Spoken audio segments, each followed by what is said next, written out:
Virgo, there's a phrase you've probably heard your whole life, that those who work hard are rewarded.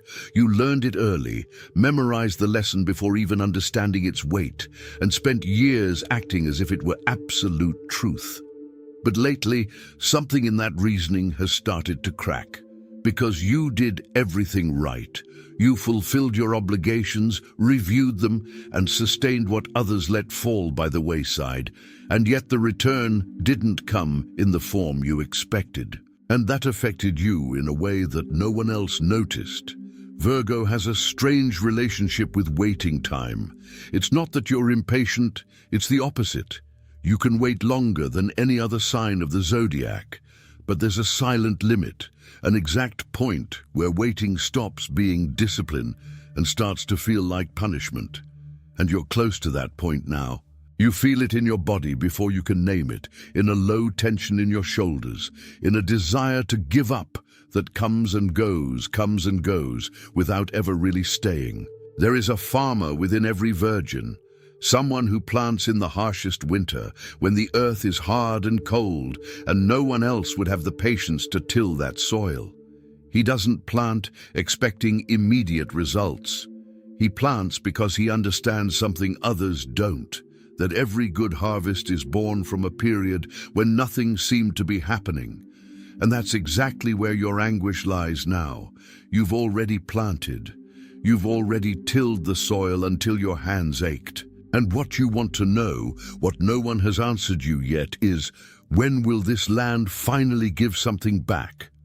There's a detail you may not have noticed about this difficult cycle you're going through. It's not happening to you by chance, and it's not happening as punishment. Even though it may seem exactly that on the toughest days, it's acting as a filter, a process that separates what is true resilience in you from what was just a habit of silently enduring things. And Virgo, more than any other sign, has the dangerous habit of confusing the two, of thinking that enduring in silence is strength, when sometimes it's just fear disguised as discipline. You've been reviewing your life like someone reviewing a report full of errors, counting what went wrong, what was delayed, what didn't yield the expected results. And while doing this accounting, you forgot to notice something growing right beneath your feet, too slowly to be perceived, but too fast to be accidental. Something in this hard ground you've been turning over for so long has already taken root. And roots, contrary to what we think, don't announce when they're ready. They simply break through the surface one day without asking permission. What nobody told you is that there's a difference between the end of a cycle and the end of an effort. The effort you made didn't end. It changed form. It stopped being planting and became active waiting, the kind of waiting that seems still but is, inside, finishing, maturing something that will need your whole being when it arrives. And that's precisely why the restlessness you feel now isn't a sign of failure. It's a sign of proximity. Because nobody gets anxious about something that's far away. We get anxious when we feel, even without proof, that something is about to happen. And maybe that's why you've been sleeping worse, reviewing the same old decisions more often, looking for signs in places you didn't even pay attention to before. It's not despair. It's the body of the one who plants recognizing, long before your mind accepts it, that its right season is finally approaching, about to change. And the problem is that nobody taught you what to do with that certainty while it hasn't yet become a fact. Nobody taught you how to navigate that interval between feeling that something is going to change and seeing that change actually happen, without sabotaging yourself along the way, without giving up 3 meters before the line you yourself dug. It was while searching for answers to this that I found this digital book, The 12 Laws of the Universe, that help the zodiac sign overcome spiritual envy. Is not a generic patience manual, and it doesn't promise an instant harvest that doesn't exist. It presents a very specific, almost surgical mental approach, recognizing when a difficult cycle has fulfilled its purpose and is about to transform into a reward, even when everything still seems the same on the outside. For a Virgo, who knows deep down that the surface never tells the whole story. This type of reading serves as a tool, not an empty promise. It's the right tool for those who already know how to dig, but need to learn to recognize the exact time for harvest.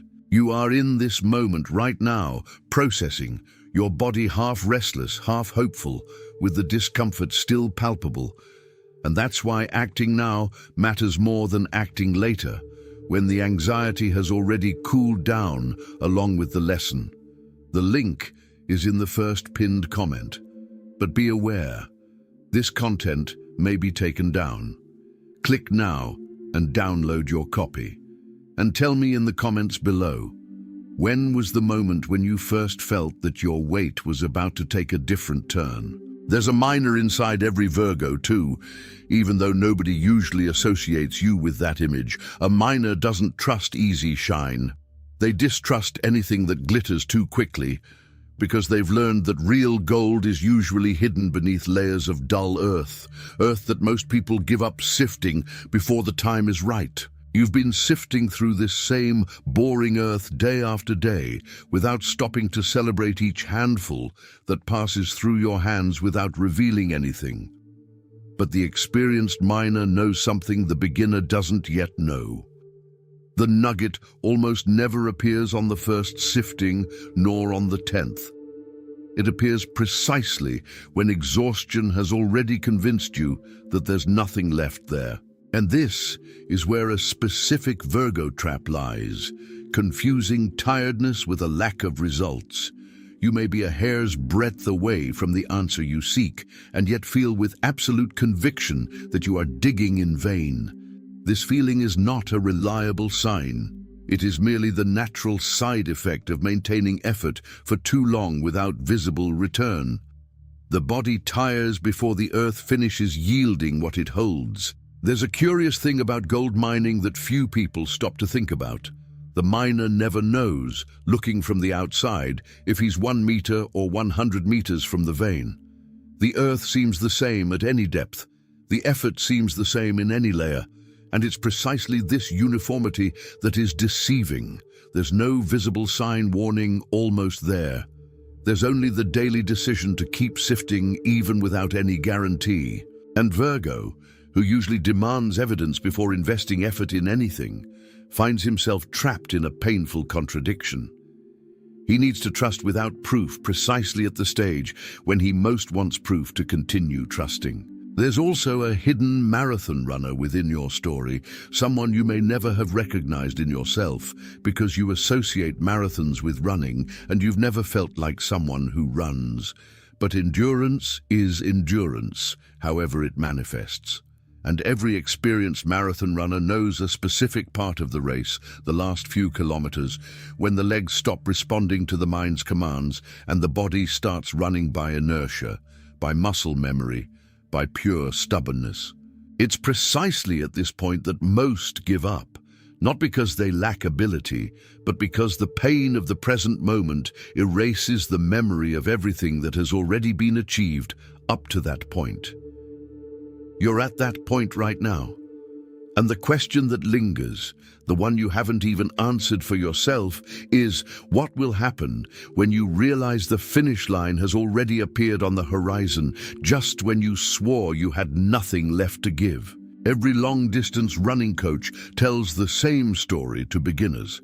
The pain that appears in the last few kilometers is, most of the time, not a sign of injury. It's the body negotiating with the mind, testing whether that urge to stop is serious or just a reflex of accumulated fatigue. Runners who finish the race aren't necessarily those who feel less pain. They're the ones who have learned to differentiate between pain that warns of real danger and pain that's just offering an advance apology for an effort that will still be worthwhile. Virgos tend to treat all pain as a sign of danger because they've been trained to avoid risk at all costs. But not all pain calls for stopping. Some just call for a few more steps. There is still a patient winemaker within Virgo, someone who understands an uncomfortable truth about anything good. Nothing that matures too quickly arrives whole. Wine harvested too early is acidic, lacking body, without the complexity that only the right time in the barrel can build. And you, throughout this difficult cycle, have been forced to learn this lesson the hard way, tasting the sourness of expectations that matured prematurely and disappointed precisely for that reason. But the winemaker who has already lost harvests knows how to recognize by smell when the barrel is finally ready. And there is something in you, a quiet instinct that you have been ignoring, that is already sensing this smell changing. There's an old practice among winemakers called barrel tasting, done well before the bottle is ready for sale. It's a small, almost secret sip, used only to internally confirm that the process is on the right track, without any rush to announce anything to the outside world. Virgo winemakers rarely allow themselves this kind of intimate check.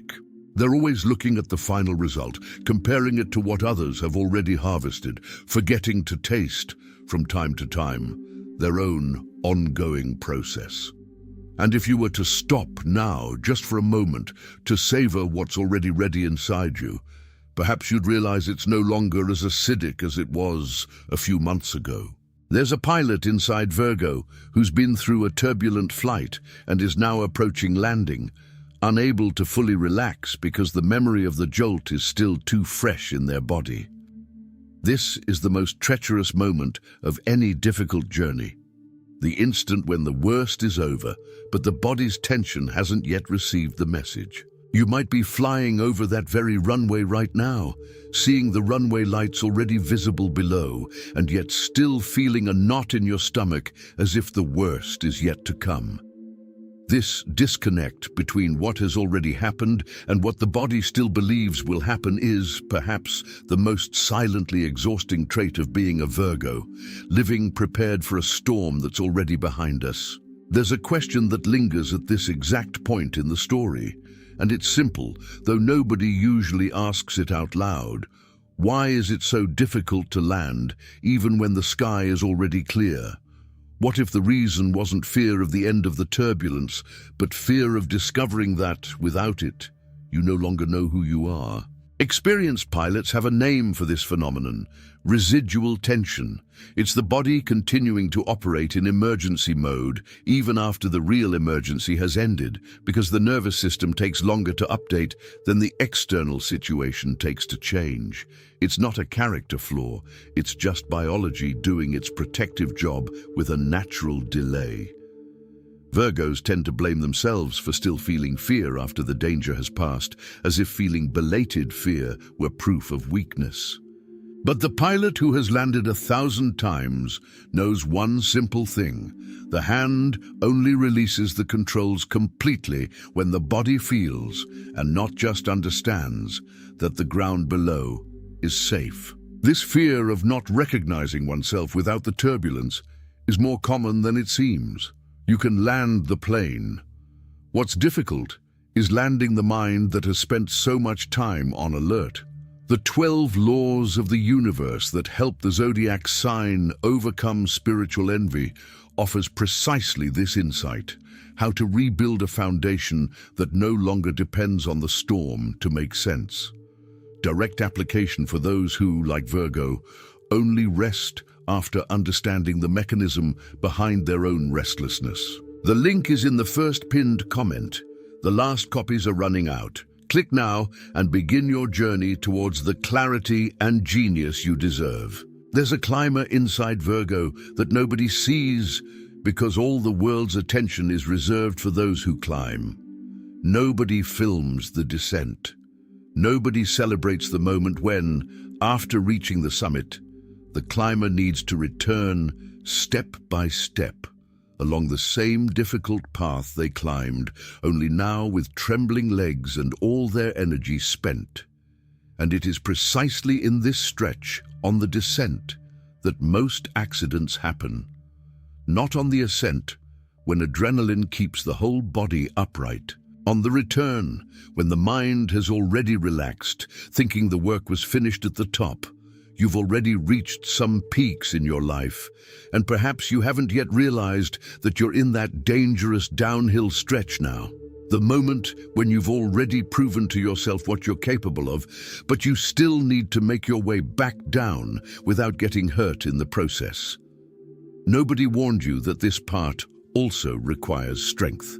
That silently sustaining an achievement can be as difficult as achieving it in the first place, and what lingers in the air, hovering like a cold mist on the trail, is the question every climber asks themselves on the descent, even without admitting it.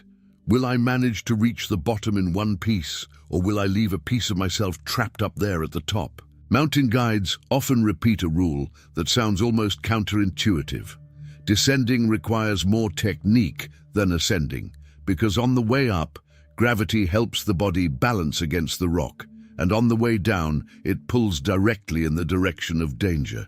You need to learn to walk with your back to the valley, trusting your own steps without being able to clearly see everything that comes next. Virgo, who always prefers to see the whole path before taking the first step, suffers precisely here, in this part of life where some of the confidence needs to come from within, without a map, without a complete vision of what is to come. Reaching the bottom of the mountain unscathed requires a kind of care that no one taught you, because everyone only trains to climb.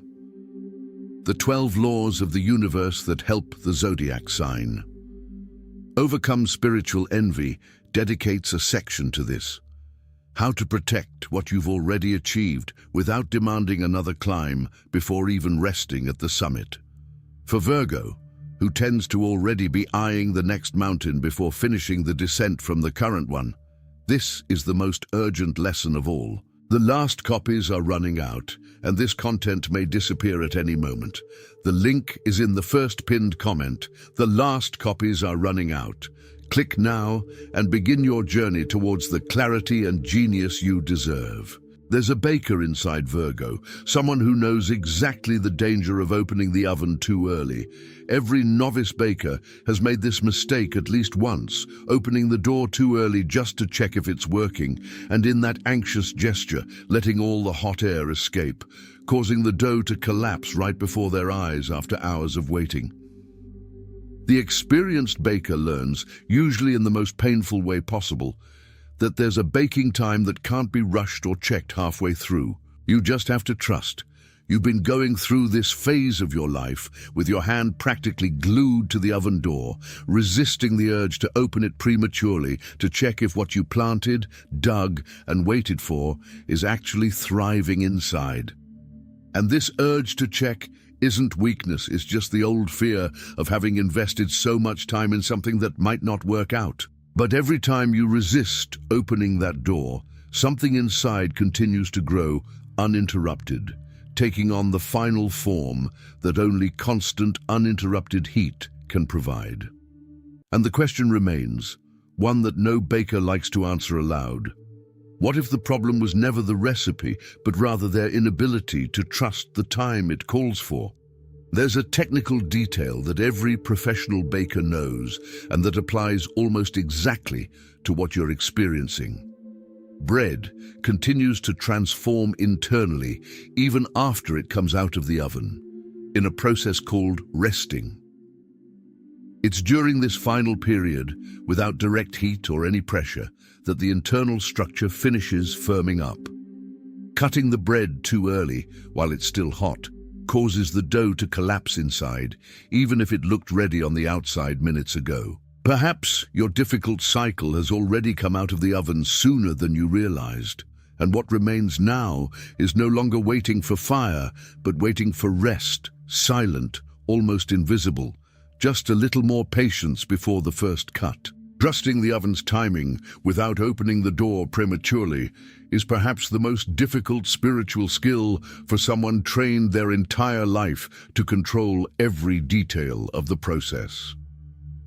The 12 laws of the universe that help the zodiac sign overcome spiritual envy shows practical ways to navigate this waiting period without self-sabotage, without prematurely opening something that still needs constant heat to grow properly. It's a book designed for those who, like you, prefer to understand the mechanism behind patience, rather than simply being told to wait silently. copies are running out and the content may be removed without notice. The link is in the first pinned comment. The last copies are running out. Click now and begin your journey towards the clarity and genius you deserve. There's a maestro inside Virgo that no one has ever recognized as such, because you've never been on stage asking for applause. You're the kind of maestro who holds the entire orchestra backstage, ensuring that each instrument is in perfect time, that no musician is late, that the silence before the final note is exactly the length the music demands, not a second more or less. And perhaps that's the most beautiful truth about this difficult cycle you've gone through.